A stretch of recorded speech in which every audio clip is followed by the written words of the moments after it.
Welcome! In this tutorial, I'm gonna show you or teach you how to delete your Snapchat story using your mobile device. So, if you want to know how I did it, just keep on watching. So first of all, if you are using Android phone, don't worry because the process is still the same.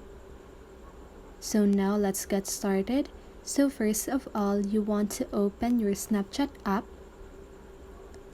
Click on your profile at the upper left corner of your screen.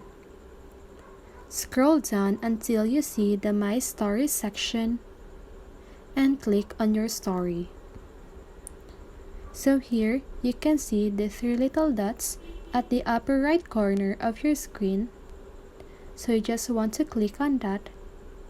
And here you can see the Delete Snap option. So just go ahead and click on that and click on delete. And that is how you do it.